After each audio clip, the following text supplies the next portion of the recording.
Hey guys, Mr. Nice here. I want to talk to you a little bit about US 8C, and that one says, explain reasons and outcomes for US involvement in Korean War and its relationship to containment policy. So, Korean War was 51 through 53, but we got to back up. There's usually causes here. So, after World War II, Korea was divided into a north and south, occupied north by the Soviets, south by the U.S.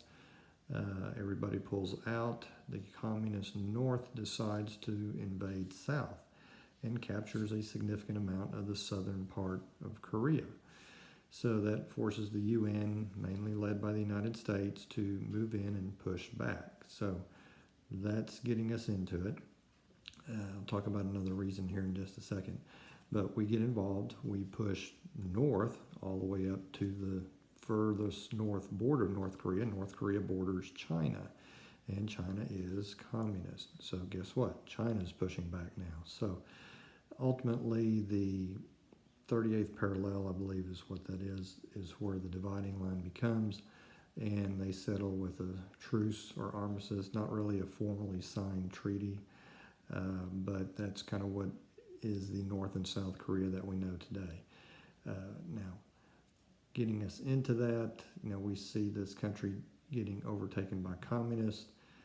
During this time period, we're talking Cold War, fear of communist expansion. We have what we call the Domino Theory, and it's the fear or thought that if one domino, you think a domino's lined up, if you knock one down, it's going to knock the one next to it, and it's going to knock the next one to it, and so on and so on.